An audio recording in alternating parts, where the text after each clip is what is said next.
안녕하십니까, 우짜입니다. 2026년 6월 17일 아침까지 확인한 세상 돌아간 얘기입니다. 그럼 뉴스 보시죠.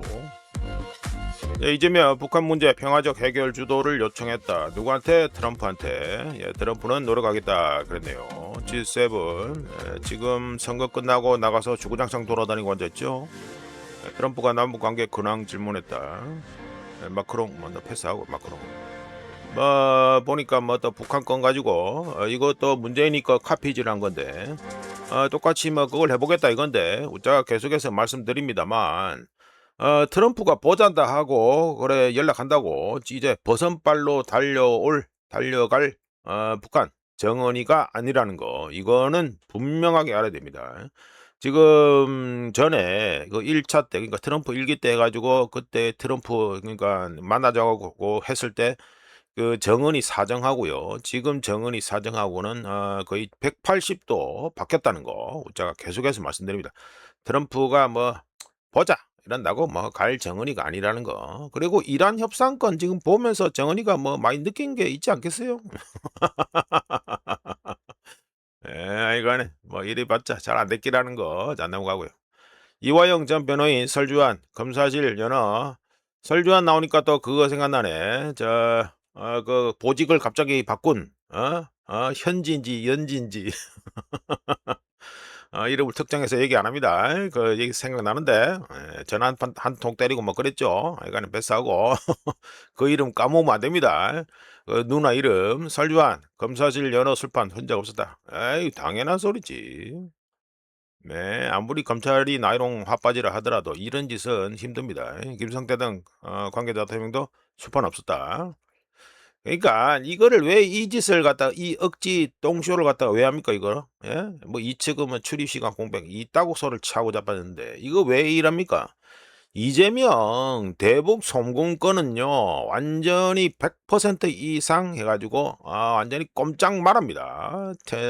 대통령직에서 내려오자마자 바로 깜빵 갈 일이 바로 이거 대북 송금건이기 때문에 그렇죠. 그래서 이 짓을 하고 앉아있다. 옛말에 해가지고 사민성호라고 했는데 세 사람이 모여서 말을 만들어내면 호랑이도 창조할 수 있다 이런 그런 사자성어가 있는데 21세기에 이 짓거리를 갖다가 뻔뻔하게 하고 자빠졌다. 예? 참 대단하다 진짜. 예. 우짜한테는요 탁 치니까 억 하고 죽었다 하는 거하고 동급 수준입니다. 이게 뭡니까 이게. 넘어가고요. 김민석이 무슨 권리로 선수 동행 만나? 일별법계 차원에서 단호대응. 출입고란 뭐야 그 투표소 그거 말하는 거야 지금? 개표소인가? 이거 경기장 가지고 지금 사람들이 막고 있으니까 이 불법 행위에 대해서 그 앞에서 불법 행위 먼저 한 건 어떻게 된 거냐? 앞에서 불법 행위한 건 어떻게 된 건데? 참정권 침해에 대한 국민의 정당 문제 제기에서 견망의 말씀을 듣고 존중하고 있다. 이게 존중할 차원이나? 이거 절대로 용되면 안 되는 거지. 무슨 너무 존중이냐, 존중은. 타인의 권리를 침해한다고? 참정권을 갖다가 말아 처먹은 게 지금 선수들 해가지고 들어가고 나가고 그거하고 동급이냐고. 뭔 말도 안 되는 소리를 이리 치하고 자빠졌나 이거. 일을 자꾸 크게 만들고 있고요. 우자가 보기에는 이런 수준인데 무슨 이거 참정권이 완전히 훼손됐는데 무슨 선수 통행 있다고 소리하고. 이런 수준이 뭔 민주주의 타령을 하고 처자빠졌고요. 그 보면 보나마나 자칭 진보들 보나마나지요. 선관위는 독립기관이다 이런 소리 하면서 이제 대단한 물타기를 계속하고 있을 낀데 이런 게 통할 거라고 생각한다면 큰 오산입니다. 앞으로 어떻게 되는지 보세요. 지금 MOU 그거 타결됐다 해도 환율은 1,500원 계속 위에서 놀고 앉아 있고 잘 돌아가고 자빠졌다. 나중에 한번 봐봐라 이제. 다 업보로 다 돌아온다는 거. 정근식의 3교시 교권 보호는 파시즘이다. 폭력으로는 안 돼. 네, 뭔 소리야 이거. 참교육? 무슨 참교육? 넷플릭스에서 참교육 드라마 얘기하는 모양이네. 어이구 지기는데 교권 보호국? 교권 보호국. 드라마 속 방식으로는 안 된다. 자, 드라마 보고 우리나라 핵발전소 해체하자고 했던 게 누구죠? 자, 문재인이지요. 뭐야 이거? 안민석이가 참교육은 그러니까 드라마 보고 안민석 교육감 시대를 위해 특별히 만들어진 드라마라고 생각한다. 교권 보호국 신설에 대한 공개 토론. 자칭 지보들 맨날 하는 게 뭡니까? 맨날 자리나 처만두고 앉아 있고 일 해결하는 건 하나도 없고요. 예? 맨날 자리나 처만두고 앉아 있고. 우짜 이거 안민석에 대해서 이미 코멘트 했습니다. 안민석이 이거 지금 현재 당선되자마자 똥을 갖다가 바로 싸고 자빠졌는데 진영 논리를 떠나세요. 안민석이라는 자는요. 다른 것도 아니고 교육감에 될 자격이 없는 자입니다. 우짜 기준에서는. 구라를 좀 쳤어요. 하여간에 저 캐나다 그 뭐 연예인과 뭔가 따라 하나 갖다 놓고 앉아 가지고 여자한테 갖다 놓고 앉아 가지고 제대로 사기 쳤잖아. 이런 수준에 돼 있는 안민석을 갖다가 아몰랑 찍어서 당선시키니까 다 이런 똥을 갖다가 싸지르고 자빠졌다 이게 됩니다. 그리고 이거 뭐 교권 보호국이 타령하고 자빠졌는데 이것도 가만히 보면요. 이거 정책이라 말하기 그렇다마는 이거 자체가 이 아이디어 자체가요. 갈라치기입니다. 예, 그러니까 맨날 하는 게 이 짓이에요. 이 짓이 하는 게 이 짓이다. 이건 누구야? 이 뭐 정거식 넘어가고. 됐어. 네, 정윤미 검사장 좌천 시소 판결에 항소한다. 보직 변경일 뿐. 졸렬하고요. 참 졸렬합니다. 이게 무슨 보직 변경입니까? 가만히 있는데 보직을 변경시켰어요? 예? 씨름을 한다고 해가지고 보직 변경? 그러니까 네 잘라낸 거 아니야. 에이, 그냥 졸렬합니다. 이재명 정권은요, 뭐 하는 게 좀 뭔가 좀 그럴듯하게 만들어야 될 거 아니에요. 그 만드는 능력도 없고 정말 정말 졸렬하고 쌈마이 냄새가 너무 납니다. 이재명 정권의 경우. 자, 이건 나중에 다 돌아온다는 거. 이것도 분명히 알아야 됩니다. 지금까지 이 구라가 심하게 끼어 있는 대통령 지지율 여론조사 그거 믿고 지금까지 장난 잘 쳤지요. 앞으로 어떻게 되는지 한번 보세요. 이제 이번 진짜 대통령 지지율 이런 거 그리고 더불어 지지율은요 진짜 선거 결과를 통해서 확인되는 겁니다. 문자가 여론조사 이거 계속 얘기하는 거. 여론조사 때문에 해가지고 그러니까 자칭 진보가 과표집되는 문제가 이게 나중에 선거에도 부정선거에도 관련이 될 수 있기 때문에 그런 거예요. 그 여론조사가 틀려버리면 그때부터는 문제가 한두 개 생기는 게 아닙니다. 몇 문제가 생깁니까? 사람들이 선거 시스템에 대한 신뢰를 갖다가 박살이 난다니까 완전히 붕괴가 돼요. 그렇기 때문에 여론조사도 잘해야 되고 여론조사도 틀리면 뭔가 계속해서 뭔가 바꾸려고 노력을 하고 이래야 되는 거지. 요즘은 그냥 여론조사 자체가 거의 구라예요, 구라. 그래, 우리가 계속 말씀드리잖아요. 그런 게 계속 쌓이다 보니까 부정선거론자들도 계속해서 힘을 얻고 이렇게 되는 겁니다. 뭐 아시다시피 여론조사 판때기도 누가 많이 들어가 있죠? 예, 자칭 진보들이 많이 들어가 있습니다. 자, 넘어가고요. 자, 금덩이 보시죠. 금덩이 해가지고 어제 0.50% 상승. MOU 해가지고 나왔는데도 그 영향을 그리 크게 못 받고 있습니다, 지금. 그러니까 금덩이가 그렇게 크게 출렁거리지 않는다. 뭐 이렇게 알 수 있고요. 1온스에 1배럴 아니다. 1온스에 4,331.31달러가 됐습니다. 예, 우짜가 이거 관련해서 이미 말씀드렸다시피 52평선을 갖다가 뚫느냐 마느냐 그게 뭐 지금 당분간은 핵심이다 이렇게 보시면 되겠고요. 자, 넘어가서 엉덩이는 0.07%. 예, 그래 되죠. 분위기 억수 좋다 하면은 원래 이거 금덩이 운덩이 값은 내려가야 됩니다. 내려가야 되는데 안 그러고 있다. 예, 그래서 이론세 70.03달러가 됐습니다. 자, 넘어가고요. 자, 주간에 다시 해가지고 연합 지라시로 돌아와서 미국이 19일 종전 합의 서명 후 이란산 석유 판매 제재 완화를 적용한다. 지켜주죠. 예, 월스트리트 저널에서 석유 판매 관련 금융거래, 운송, 보험 서비스도 적용. 어이구, 엄청 많이 봐주네. 야, 이란 양보 얻어내기 위한 당근책 성격을 띠고 있다. 참 이러면 욕 많이 먹습니다. 욕 많이 먹을 수밖에 없다는 거. 제재 면제 대상에는 인하사 석유 판매에 수반되는 금융거래와 운송, 보험 등 관련 서비스도 모두 포함된다. 핵심은 여기서의 핵심은 뭡니까? 보험이죠, 보험. 해상 운송, 보험 쪽이 일단은 제일 중요하다 이게 됩니다.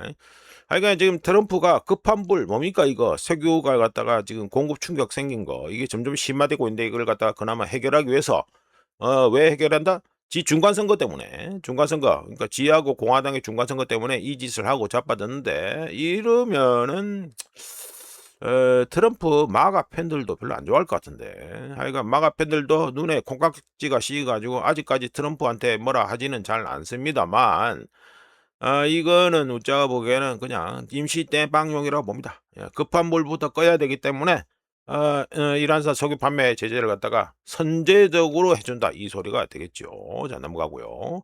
자, 유가로 돌아가서 보시면 아이고야 지기죠. 네, 서부 텍사스가 마이너스 5.08% 떨어져 가지고 야 드디어 1배럴에 $80 밑으로 떨어졌습니다. 1배럴에 76.65달러가 됐습니다. 볼린저 밴드 하단 탈출해 내려갔고요. 다른 것도 말씀드려보면 브렌트유는 마이너스 4.46% 하락해서 1배럴에 79.46달러가 됐고요. 서부 텍사스유는 보시다시피 76.65달러가 됐고, 오만 8월물은 마이너스 6.04% 많이 떨어져서 1배럴에 72.24달러가 됐습니다. 이거 관련해서 떨어졌으니까 좀 얘기를 좀 해보죠. 6월 16일, 그러니까 우리 시간으로는 어제입니다만, 미국하고 유럽 이쪽 시간으로 치면은, 우리 시간으로 오늘 자정이 되겠죠. 뭐, 대충 뭐 자정이라 치고, 저녁부터 자정인데, 어제, 그러니까 6월 16일, 이때, 어제 뭔 일이 있냐 하면은, 어제가 바로 서부 텍사스유 옵션 만기일이었습니다. 만기일. 자, 옵션 만기라는 소리는 뭐가 됩니까? 자, 누군가가 장난을 치기 참 좋다 이 소리가 되겠죠. 배팅 현황을 갖다가 우리가 봤는데, 현황을 갖다가 우리가 봤는데, 유럽 쪽에서 이거 서부 텍사스유 선물 가격을 갖다가 제대로 패대기 치더라고요, 보니까 어제. 예, 그래서 이렇게 쭉 내려갔습니다. 하지만 유가 폭락에도 불구하고 좀 전에 보시다시피 금값, 은값, 그리고 미 국채 수익률, 그리고 이어서 말씀드릴 뭐 달러 뭐 등등 거의 반응을 안 하고 있어요. 거의 반응을 안 하고 있다. 그러니까 야 혼자 지금 내려가고 있다 이렇게 보시면 되겠죠. 예, 고려됩니다. 그리고 좀 더 얘기를 말씀드려 보면 유가가 하락하면 모두들은 전쟁 프리미엄, 전쟁 그러니까 전쟁이 터졌으니까 돈을 더 주고 비싸게 주는 거, 전쟁 프리미엄이 사라졌다고 생각하고요. 뭐 대부분의 사람들이 그렇게 생각하겠죠. 유가가 보합세를 보이면 위험이 사라졌다고 결론을 짓게 됩니다. 뭐 다 좋습니다. 뭐 이렇게 보여지니까 차트로 보여지고 가격으로 보여지니까. 그런데 지난 3개월 동안 전쟁의 영향은 이란 전쟁의 영향은 유가 보합세에서 나타난 것이 아니라 이게 사실상 보합한 거죠. 예, 그래가지고 부담 없는 중단 없는 이 조작질을 통해서 이렇게 했는데 유가 보합세에서 전쟁의 영향이 나타난 것이 아니라 실제로는 뭡니까? 원유 운송 비용에서 이 전쟁의 영향이 제대로 나타났었죠. 관련해서 웃자가 해가지고 그 관련 컨텐츠도 얘기했습니다만 스리랑카의 경우에는 무려 280달러 유가로 환산해가지고 각종 비용까지 다 포함하면은 소비자들에게 들어가는 소비자들이 사는 비용이 280달러다 해가지고 소개시켜 드릴 바 있는데 선박보험, 운송비, 보관 비용 등 기름을 옮기고 보관하는데 실제로 돈이 들어간 부분이 바로 이 전쟁의 영향을 받은 겁니다. 따라서 진짜 관건은 이 비용들이 다시 내려갈지 아니면 높은 수준을 유지할지 여부가 되겠고요. 이 비용들 뭐 보험비, 선박보험비, 운송비, 보관비용 등등 뭐 그리고 처리 비용도 있습니다만 하여간에 이 비용들은 원유 가격에서는 알 수 없다, 보여지지 않는다라는 문제가 있습니다. 이 비용들, 해당 비용들은 사람들이 실제로 지불하는 기름값, 즉 소비자들이 거래하는 금액, 이걸 봐야지 알 수 있고, 만약에 유가와 사람들이 지불하는 기름값이 일치하지 않는다면 전쟁 프리미엄은 사라진 걸까요? 아닐까요? 사라진 게 아니게 되지요. 자, 요거는 분명히 확인하셔야 됩니다. 자, 넘어가고요. 기름 관련 얘기는 뭐 당분간 또 계속해야 됩니다. 왜냐하면 MOU 그뭐 체결된다 만다 하니까 내일도 또 얘기를 말씀드리죠. 자, 일단 넘어가가지고 달러 인덱스 보시면 그러니까 별로 안 움직였지요. 자, MOU 뭐 어쩌고 저쩌고 했는데 달러가 많이 폭락하지가 않습니다. 여전히 계속해서 22평선 위에서 놀고 있죠. 의미심장합니다. 하여간에 0.10% 하락해서 99.556이 됐습니다. 의미심장하네요. 22평선 위에서 계속 놀고 있습니다. 이 호재가 터졌는데 달러 하락의 억수로 좋은 재료가 나왔는데도 불구하고 지금 22평선 위에서 계속 놀고 있다. 흥미로운데 하여간 넘어가고요. 자, 원화 보시죠. 원화는 해가지고 지난 24시간 동안 0.32% 좋아져가지고 1달러에 1111.87원이 됐습니다. 이렇게 좋은 이 재료가 나왔는데 이 아직도 1510원, 1500원도 아니고 1510원까지 계속해서 싸져 있다. 뭐 차트는 얼추 뭐 달러 인덱스하고 비슷합니다. 이것도 새벽에 튄 거 이게 좀 차이가 나서 그렇지. 뭐 얼추 비슷하다 봐주고요. 상단이 1519원. 여전히 한 15원 정도 출렁출렁 하고 있습니다. 전혀 좋지 않다. 자, 보세요. 달러 인덱스는 별로 안 움직였어요. 별로 안 움직였는데 우리나라 원화 보세요. 뭐 15원 가까이 출렁출렁 하잖아요. 참 잘 돌아가고 자빠졌다. 지금쯤이면 이미 1,400원대를 갔어야 됩니다. 이게 뭡니까? 이게. 자, 엔화 보시죠. 참 이거 원화 말하기도 참 그런 게 엔화를 보시면 어제 금리 인상까지 했는데 0.06% 싸져가지고 1달러에 160.451엔이 됐습니다. 자, 이 말은 뭐가 됩니까? 지금 일본 엔화 가지고 장난치는 친구들한테는 25 베이시스 포인트 0.25% 금리 인상으로는 만족이 안 된다. 이 소리가 되겠죠? 예, 그렇게 되겠습니다. 자, 관련해서 일본의 금리 인상, 일본 중앙은행 금리 인상 얘기를 좀 말씀드리죠. 우짜는 어제 25bp 0.25% 인상 확정이다 해가지고 미리 단정해서 말씀을 드렸습니다만 예상대로 일본 중앙은행은 찬성 7표, 동결 1표로 해가지고 25 베이시스 포인트 0.25% 금리 인상을 했고요. 31년 만에 덕분에 31년 만에 뭐 한참 올라가도 비교할 게 없습니다. 31년 만에 1% 금리 시대를 다시 열었습니다. 6월 12일 뉴스 모험에서 우짜가 대부분의 애널리스트들은 일본 중앙은행이 2027년 내년 4월부터 채권 매입 규모, 그러니까 국채죠. 국채 매입 규모 축소 속도를 늦추거나 중단할 것이다. 이렇게 예상한다고 우짜가 소개를 지켜드렸는데 어제 이거 금리 결정 나온 후에 나와서 발표한 내용에서 일본 중앙은행은 2027년 내년 4월부터 국채 매입 축소 프로그램을 중단하고 자 예상대로 중단한다고 나왔고요. 그리고 월간 국채 매입 규모를 갖다가 2조 엔 수준으로 유지할 것이라고 발표가 했습니다. 역시나 예상대로 대부분의 애널리스트들의 예상대로 국채 매입 규모 축소 속도가 그러니까 프로그램 자체가 아예 중단이 되어버렸다. 예, 그대로 되었습니다. 이번 금리 결정은요. 엔화 약세와 이란 전쟁으로 인한 에너지 가격 상승 압력이 일본의 물가 상승을 부추기는 가운데 나왔는데 일본 중앙은행은 차입 비용을 상당히 낮다라고 표현하는 문구를 갖다가 발표문에서 삭제를 했습니다. 이름으로써 금리가 이거 뭐 삭제했다는 게 뭘 뜻한다? 금리가 중립 수준의 하단에 근접하고 있다는 걸 시사합니다. 뭐 복잡한데 하여간에 뭐 차입병이 이제 싸다, 상당히 낮다 이 소리는 이제 말이 안 통한다 이 소리가 되는 거예요. 그러니까 앞으로 더 올려야 된다 이 소리입니다. 자, 시장에서는 일본 중앙은행의 추가 금리 인상 가능성을 10월까지 52%로 보고 배팅하고 있는데 대부분의 경제학자들은 6개월에 한 번씩 금리 인상이 있을 것으로 예상하고 있습니다. 관련해서 우자가 또 말씀드린 바 있고요. 하여간에 일본이 금리 인상을 하고 있지만 주요 국가들 뭡니까 이거 보시면 미국의 연준이고 그리고 ECB 해가지고 뭐 금리 뭐 이거 좀 올렸죠. ECB는 0.25% 25 베이시스 포인트 또 올렸습니다.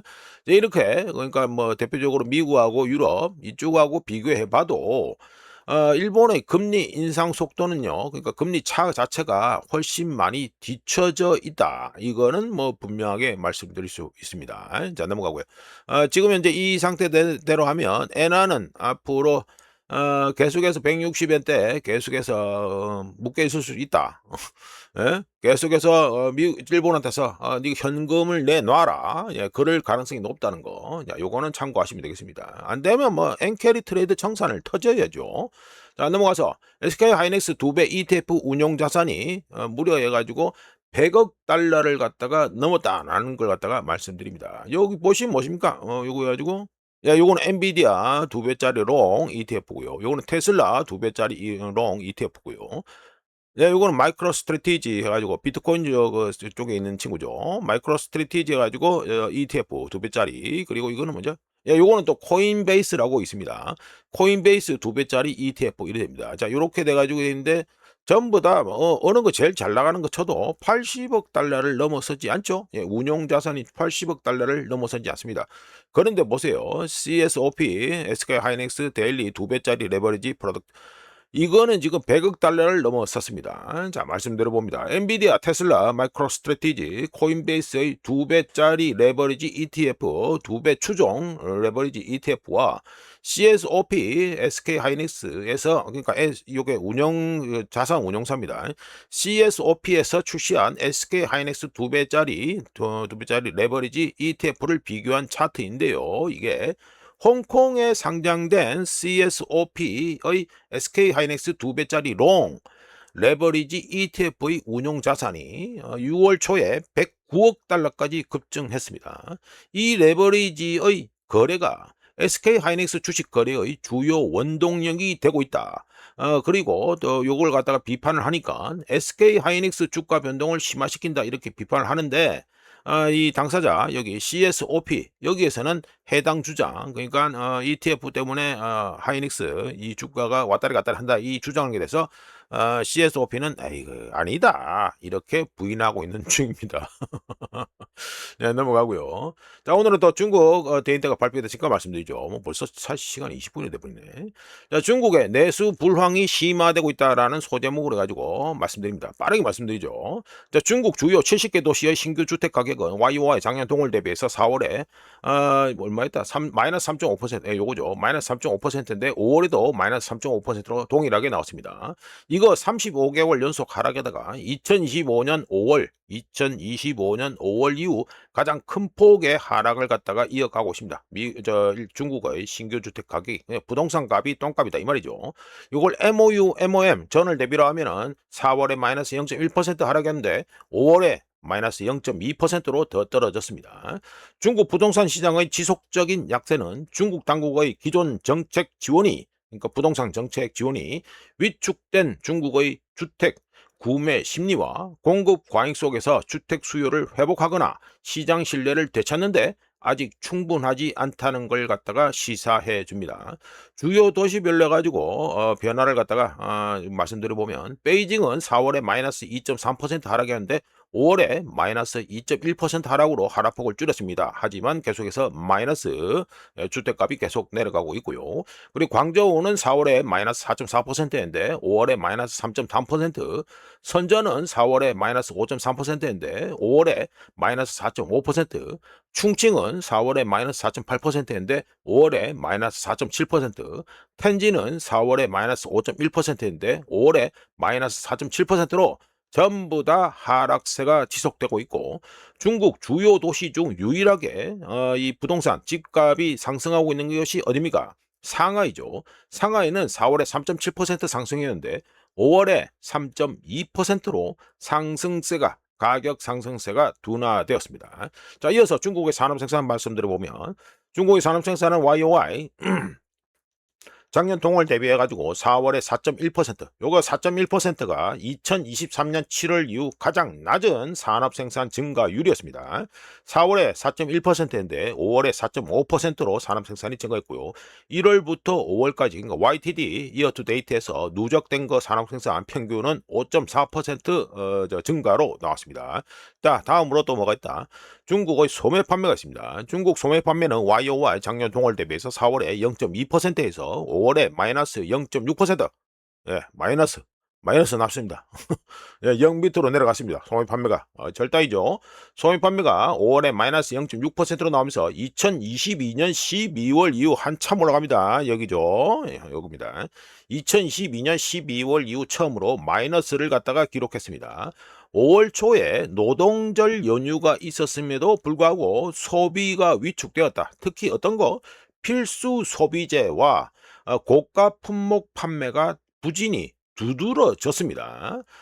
디테일하게 보면 자동차 판매는 무려 마이너스 16.1% 급감했고요. 가전제품 및 시청각 장비는 마이너스 15.6%, 건축 및 장식 자재 액세서리, 건축 쪽의 액세서리 이거는 마이너스 13.6%, 그리고 금과 은, 장신구는 마이너스 8.9%, 가구가 마이너스 8.7%, 스포츠 및 오락 제품이 마이너스 8% 각각 다 감소했습니다. 별로 안 좋지요. 이제 별로 안 좋습니다.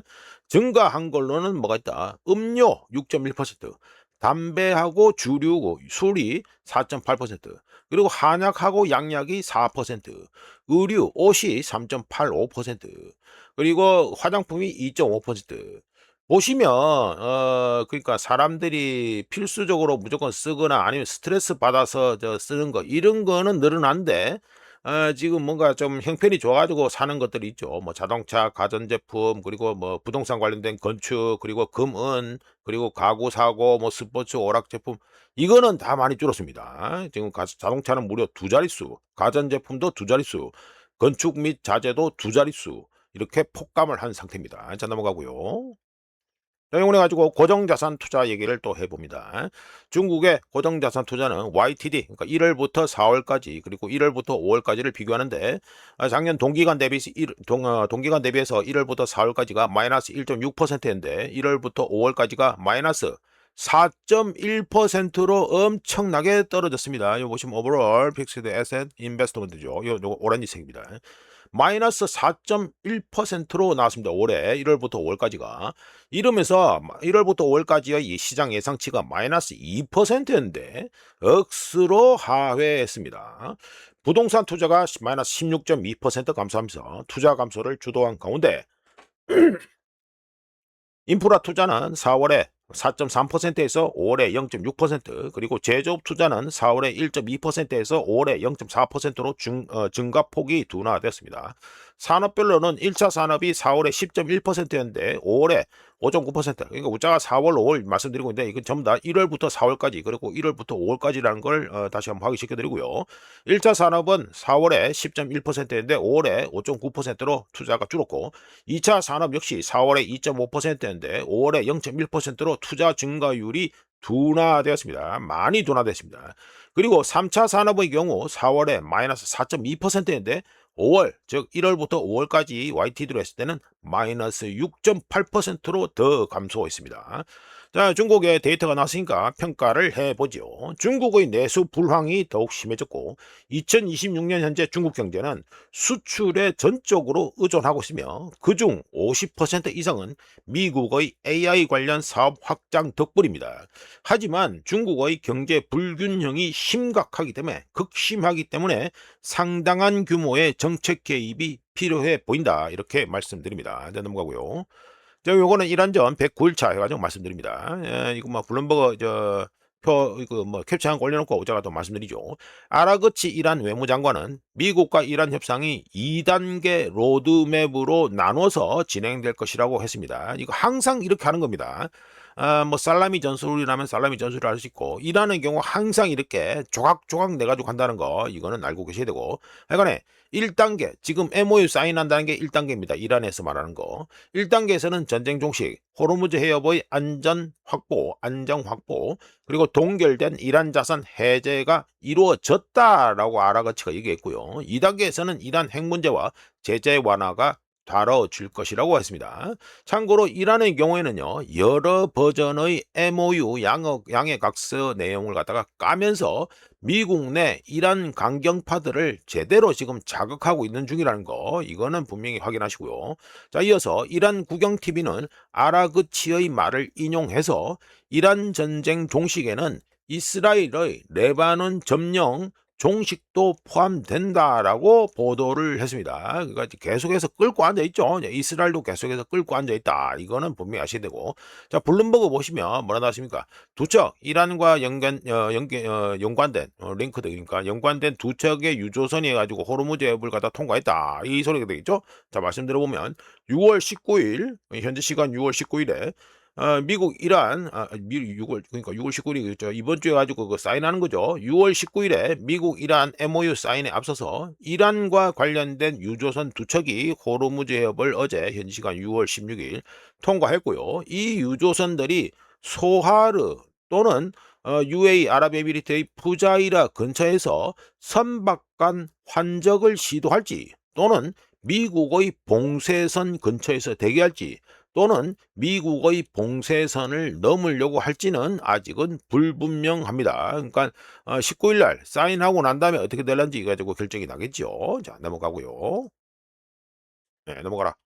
네, 요거네 가지고 보시면 MOL 나와 있죠. MOL 요거 저 뭐 우리나라 조선소 이런 데 있는 분들은 아주 친숙한 일본 배 운용하는 그러니까 해운사입니다. 해운사. 일본 3대 해운사 중 하나죠. 그리고 세계 최대 해운사 중 하나인 미쓰이 OSK 라인입니다. 이게 줄여 가지고 미쓰이 OSK 라인 줄여 가지고 MOL 이렇게 부르고 있는데 여기 CEO인 타무라 조타로는 파이낸셜 타임스와의 인터뷰에서 미국과 이란의 합의로 호르무즈 해협이 재개방되더라도 많은 운영사, 그러니까 해운사들이죠.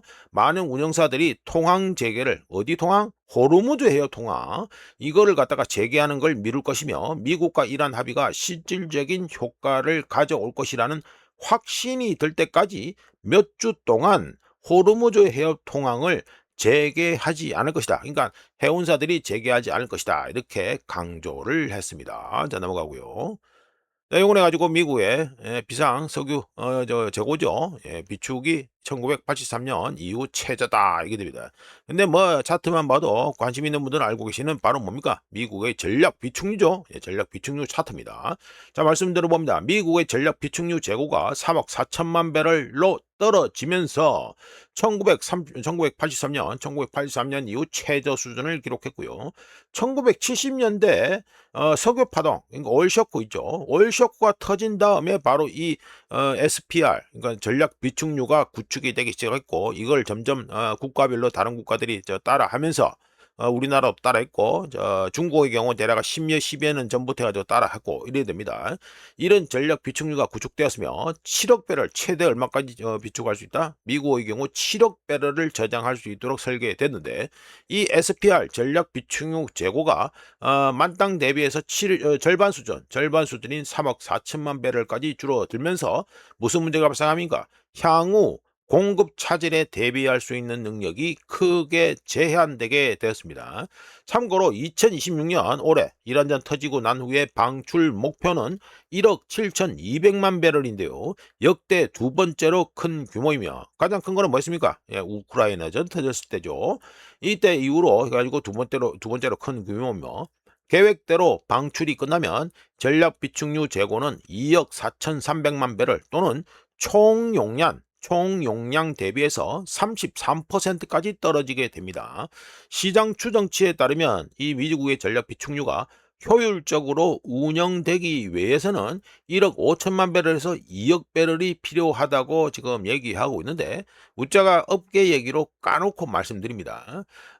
이거 석유 동굴에 때려 넣어 가지고 있는데 거기 보관하고 있는데요. 여기에 넣었기 때문에 암석, 흙, 슬러지, 파라핀 왁스 등에 의해서 이 기름이 막히거나 사용할 수 없게 됩니다. 이 전략 비축유 재고 때려 넣어놨던 게. 따라서 미국의 전략 비축유 재고 중에 1억 5천만 배럴은 어쩔 수 없이 남겨놔야 되는 사실상 바닥 수준입니다. 그러니까 펌프질이 안 되는 물량이 1억 5천만 배럴이죠. 뭐 억지로 펌프질 하려면 할 수는 있습니다. 근데 비용 등등이 훨씬 더 많이 들어가죠. 왜? 암석, 흙, 슬러지, 파라핀, 왁스 등등이 있으니까. 그러니까 3억 4천만 배럴에서 1억 5천만 배럴은 빼야 된다. 이 말이 됩니다. 그럼 뭐 해가지고 대충 봐도 2억 배럴이 안 되잖아요. 지금 뺄 수 있는 게. 이거네 디테일하게 들어가면 미국의 정제 업계가 무조건 필요로 하는 중진류가 이 미국의 전략 비축유에 들어가 있는데 이게 사라지고 있다는 더 심각한 문제가 있는데 뭐 이거는 뭐 일반인 분들한테 말하기에는 뭐 하려면 또 얘기가 많으니까 일단 패스하고 어쩌든지 간에 미국의 총 원유 재고에서 그러니까 전략 비축유와 상업용 원유 재고 다 합친 미국의 총 원유 재고에서 1억 5천만 배럴은 무조건 빼야 된다는 거 이거는 알고 계셔야 되겠습니다. 거의 뭐 상식 수준입니다.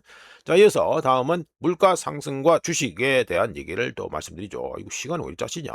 자, 미국의 CPI 이거 뱅크 오브 아메리카에서 나온 자료고요. 그러니까 마이클 하트넷이 해가지고 자료를 만들어서 올린 건데 자, 말씀드립니다. 미국의 CPI 물가 상승률이 5월에 YOY 작년 동월 대비해서 4.2% 해가지고 상승한 거로 나왔는데 이러면서 2023년 4월 이후 최고치를 기록했죠. 그런데 역사적 사례를 보면 미국의 인플레이션이 4%예요. 4%. 4%를 갖다 넘었을 때 주식시장은 상당한 하락세를 보일 가능성이 높다라고 뱅크 오브 아메리카의 전략가 마이클 허트넷이 예상했습니다. 지난 100년간 미국의 CPI가 4%를 처음으로 돌파했을 때 4%를 처음으로 넘어섰을 때 퍼스트 4%가 나와 있잖아요. 처음으로 돌파했을 때 S&P 500 지수는 이후 3개월 동안에서 평균 마이너스 3.5% 하락. 이거 이후 6개월 동안 해가지고는 어떻게 된다? 마이너스 6.6% 하락했고요. 최악의 사례는 1946년 여기죠. 여기 46년. 1946년 요 7월에 4%를 돌파한 후에 해가지고 얼마 됐다? 3개월간 마이너스 21% 폭락하고 6개월간 해가지고 마이너스 15% 폭락한 게 됩니다. 그리고 평균으로 치면은 뭐 해가지고 뭐 6개월 동안 나오는데 하여튼간 뭐 이건 넘어가고 하여튼간에 21% 그리고 15% 폭락했다게 되고요. 그리고 그 다음에 또 뭐 있습니까? 1987년 있죠? 이거 뭡니까? 이거 유명한 블랙 먼데이죠. 요때가 또 어떻게 했습니까? 4%를 처음 넘긴 후에 3개월 내에 가지고 3개월간 해가지고 마이너스 27% 폭락 터지고 6개월간 해서 마이너스 20% 폭락한 것이 됩니다. 즉 역사적으로 인플레이션이 4%를 넘어서는 것은 시장에 대한 주식시장에 대한 경고 신호였다라는 소리가 되죠. 마이클 허트넷의 그 얘기가. 참고로 스페이스X와 같은 초대형 IPO 기업 공개로 인한 사상 최대 규모의 유동성 유출. 왜냐하면 그 스페이스X 기업 공개하면서 돈을 다 빨아먹었으니까.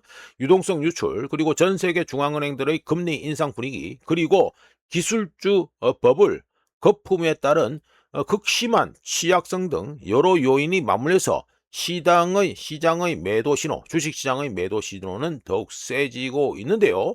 마이클 허튼의 뱅크 오브 아메리카의 마이클 허튼넷은 1년의 강력한 거시경제 리스크 위험 이벤트와 시장 유동성의 급격한 축소가 글로벌 채권, 즉 국채 수익률을 크게 끌어올려서 현재 이 기술주 버블, 거품을 갖다가 터뜨릴 수 있으며 미국 증시는 지금 6월달에 극심한 심각한 스트레스 테스트에 직면한 것이라고 경고했습니다.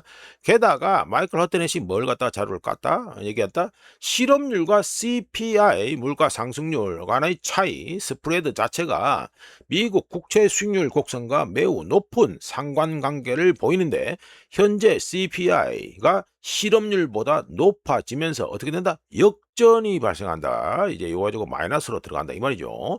CPI가 실업률보다 높아지는 역전이 임박하면서 이 역전 임박한 거 앞에 지난번에 있던 것들은 다 요겁니다.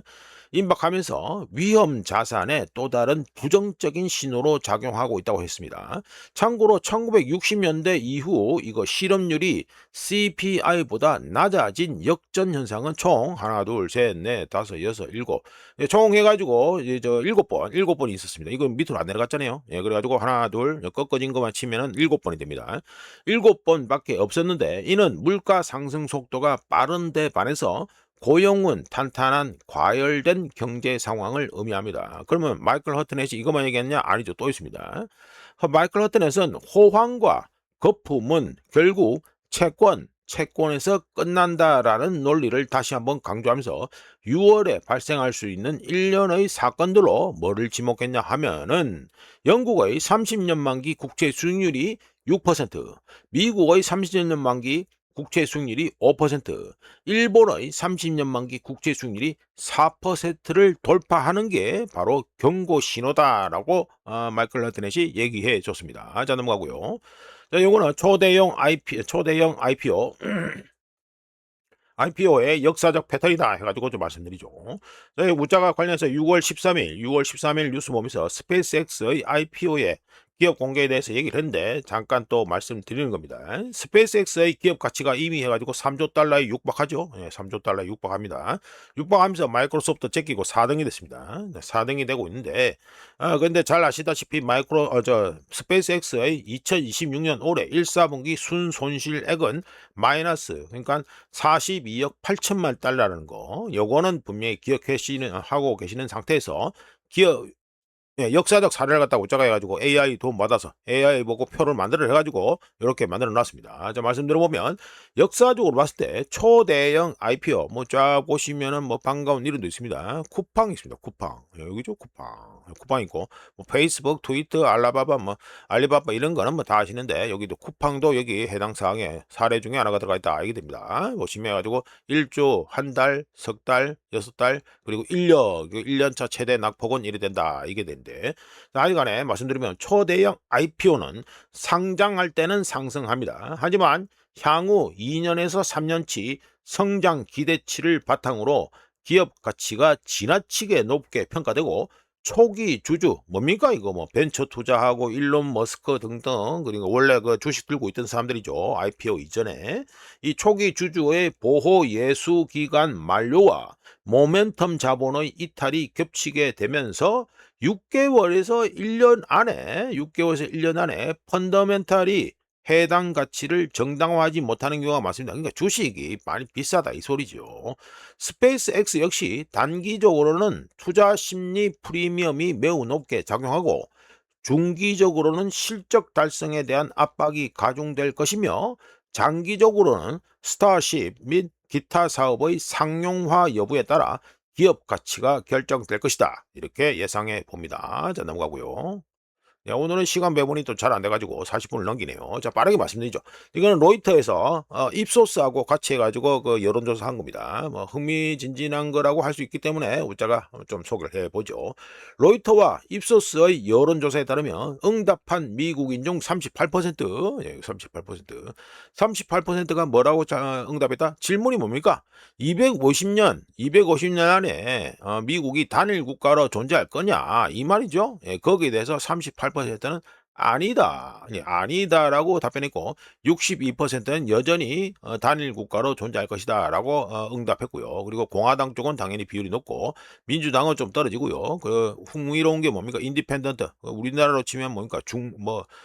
중도층이라고 하면 되겠죠. 중도층의 경우 더 비관적으로 나왔다 이게 되고요. 자, 넘어가서 자, 이거는 미국의 민주주의가 위험에 처했다. 이가지고 그런 질문을 던지니까 그렇다, 아니다라고 답변한 게 어떻게 된다? 응답자 중 64%가 agree, 동의한다. 그러니까 미국의 민주주의가 실패할 위험에 처했다라고 해가지고 64%가 동의한다고 얘기했습니다. 특히 민주당 지지자들, 민주당 성향 이쪽의 응답자들이 엄청나게 많이 높죠. 평균을 갖다가 많이 끌어올리고 있는데 이거 미국의 민주주의가 실패할 위험에 처해 있다고 한 응답 이 숫자가 작년에는 57%였습니다. 근데 올해는 64%로 더 많이 상승했다 이게 되고, 자, 다음으로 이걸 해가지고 미국이 얼마나 그레이트하냐, 위대하냐 이 소리죠. 여기에 대해서 응답자 중 30%는 미국이 세계에서 가장, 그죠? Greatest country in the world, 세계에서 가장 위대한 국가다라고 30%가 응답했는데 요 비율이요 2017년에 38%였습니다. 그러니까 줄어들었죠. 그럼 줄어들었고 48%는 강대국 중에 하나다. One of many great country, 강대국 중에 하나다. 그리고 난 몰라 패스하고, 그리고 더 이상 그 위대한 국가가 아니다. 13%. 그러니까 이 비율 30%가 2017년에는 38%였다는 거. 자, 요거는 확인시켜 드리면서 이렇게 해서 2026년 6월 17일 아침까지 확인한 세상 돌아가는 얘기였습니다. 구독, 좋아요, 그리고 회원가입 감사합니다. 내일 또 찾아뵙겠습니다.